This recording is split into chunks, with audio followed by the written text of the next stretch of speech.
Hey guys, welcome back to my channel. So today we are going to be discussing Real Housewives of Atlanta season 13 episode 3.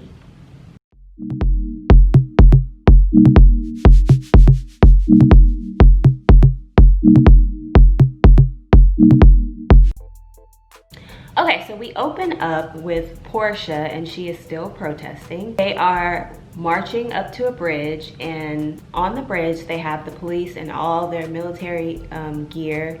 You know, they're supposedly peacefully protesting while they're walking, you know, and demanding justice. And the police are dressed in this gear. The police have all their tactical gear on and they're ready to go against these protesters. And Portia reflects back and she feels like everything's coming in full circle. Like her grandfather, when he would protest, apparently he was there on Bloody Sunday when they were on the bridge protesting and everything happened. So she just feels like everything's coming in full circle and that she is where she's supposed to be. She's doing what she's supposed to do. So I feel like she feels like it's confirmation that this is what she was meant to do and this is where she's meant to be at this time. She ends up getting arrested again, and the police are, you know, she's on their radar already, and they know that she has gotten arrested once already for protesting. So she says that they left her in the jail for an extended amount of time, longer than anybody else. She was one of the last people to be let go. And I think they just really wanted to do that to really trying to stick it to her to say, hey, we see what you're doing and we don't like it. So, but she, regardless, she is continuing to push through and stand for her cause. So we switched over to Drew. Drew and her husband, we haven't had much of them yet, but I feel like when they come on the screen, it's like immediate. It's like tit for tat with everything. And I feel like they're so exhausting. Like, I get tired watching them. Like, I get frustrated. All y'all need to leave for 3 days and don't tell each other where you're at. Just go. So she's making pancakes with the kids and it's super cute. You know, her 3 kids come down and, you know, they're helping. Although those pancakes look like they were raw. Like you cut into them and it's gonna be some, what do you call it? Like you cut into the pancake and it's just gonna be batter on the inside. But as soon as her husband comes down, he's like asking her questions. Hey babe, you know, yada, yada, yada. And she's just like, yeah. Like very cut and dry. Like the tension in the room, you can slice through it. It's just, whoo. Dealing with them, I need a Red Bull because to get me through these scenes with them, I don't have the energy. It's too much. So they cut to the next scene and her mom is doing rehearsals for the church service that she asked them to be a part of in the last episode. So it seems like maybe this last episode, we're going straight into this part, which is where, right after the dinner that they had. So I'm guessing emotions are still pretty raw with all that happening. And then the mom is trying to get them to be in the church service. And I get what the mom is saying. Like, it's, the Lord allowed them to see 6 years of marriage and, you know, they should be happy about that and they should be thanking God for that. True. However, that's something they need to do on their own terms. Like, this mom in the house thing with them, with her husband and her mom both having such strong personalities, it seems like it's just a recipe for disaster. And you see them trying to put on the sermon and practice and it's not getting anywhere. Like her mom's just on there just talking, but they look lost. Like when she's on there talking, they look confused and they're talking to each other and you can tell they're just, it's too much. And then Ralph thinks that the sermon is about him, and yes, he can use some guidance, and I'm sure the mother can as well, and Drew's just like caught in the middle. And I think Drew needs to remember, yes, she was stuck there because of quarantine, but when you get married, your first obligation is to your partner, not to your parents anymore. You've gotten married, now you're with this man and he has to be the top priority. Not saying you should disrespect your mom or go against anything that, you know, she's telling you to do, but you know, you've got to establish some boundaries there. And it just seems like they're going around the house arguing and cutting up and the mom is right there seeing it all and she's got to put her 2 cents in because she's not one of those people that can just sit on the side and let it, you know, happen and be like, oh, that's not my business. she can't do that. She's got to say, hey, so you need to do this, and it's just, with their personalities, it's too much. It's too many people in the house. I got a hair on my face. So we switch over to Kenya Moore. So Kenya, the first thing I noticed with Kenya is she's got these skin tight pants on and her butt looks like a UPS box. Like, it is just, ugh, girl. And maybe, I don't know, did she get like work done to her bottom or something? Because I don't remember it being that pronounced in the first couple episodes, but something about it. I don't know if she's wearing tighter clothes or something, but I mean, she did gain weight, so that could be it, but she needs to just, I'm sure her natural butt would have been much better, but you know, people do what they want with their bodies. So of course, LaToya is coming over, and of course they're discussing Drew's wig. Okay, she has a wig on and you don't think it's the best quality. Okay, but LaToya hasn't been on this show. She's been on YouTube, and YouTube is very relaxed, obviously, but being on TV, I feel like at some point she's gonna end up getting some type of wig. It's only a matter of time. So I don't know why she's judging like this, but girl, go ahead with that. And of course, Kenya has to butt in. I mean, you've been in LA all this time with all these hairstylists, and this is the best you could do? Kenya, you have been in LA with all these plastic surgeons and celebrities, and this butt is the best you could do? Girl. Irritating. So anyways, they're talking about, you know, extensions and weaves and wigs. And of course now Kenya all of a sudden is, well, you know, sometimes you do need it for protective purposes. Oh, now you cool with protective hairstyles? Because last season and before that, everything was 24 inches of my own hair. I have 24, girl, who cares? Who cares? Okay? As long as it looks good, whatever. But of course, I saw on Twitter with the screenshots of her hair on that very episode, and you can see the 3 rows of, girl, how you gonna talk about somebody else's hair and your weave showing? I mean, I feel like now that, since she got called out last season by Tanya, now all of a sudden it's fine to have, you know, hair for protective styling and whatnot. She's another one that's exhausting. So we switch over to Candy. Candy is outside on her tennis court or basketball court, whatever that is, exercising with Cynthia, and Kenya pulls up. So they exercise, they do their thing, whatever, and then afterwards they go and sit down and, you know, have a little snack. And Cynthia is talking about this wedding. She reveals to them that she wants to have 250 guests, and both of them are like, girl, what? It's a pandemic. What are you doing? Why are you trying to do this? And then the funniest thing is Cynthia says, I am perfectly comfortable and confident with planning this wedding as long as we adhere to the COVID-19 guidelines and restrictions. You inviting 250 people is already off top, going against the restrictions. So what are you talking about, girl? She also asked the women about prenups, and of course, you know, Kenya says she didn't get one and she wishes she would have had one because she's got a very successful hair care company. And then Candy has her flashbacks on all the issues that she had with the prenup, trying to get it signed with Todd, and she advises her to get it done early so you won't be last minute because it brings up a lot of emotions, which is understandable. So I think that was good advice from Candy. So we switch over to Portia. Portia is across town driving around in her truck with her sister Lauren. They're headed to see Tanya. They stop at Tanya's house and they see Tanya's sister and her daughter, so Tanya's niece, which is super cute. So Portia explains how she met Fallon, and you know, she was at Fallon's husband's restaurant, and I guess I don't know if she met her husband or something, or I guess Fallon was there at some point, and I know, you know, these women are kind of like little mini celebrities in Atlanta. So I'm sure Fallon saw her and was like, hey, and you know, they exchanged numbers and they were chit-chatting and she invited her over. Super cool. So while they're driving over to Fallon's house, they talk about quarantine and relationships and how the beginning was great.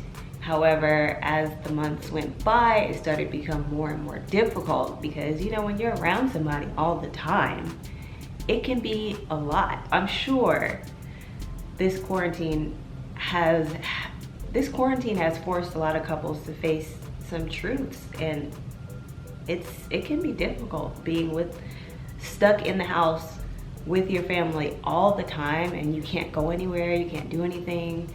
So I'm sure it's been rough for a lot of them. Porsha also reveals that she broke up with Dennis, and she was just tired of him, I guess. So I mean, we saw this coming, but so we arrive at Fallon's house, and that house is beautiful. Like, I love that house. Although when they first walked in, it looked kind of empty.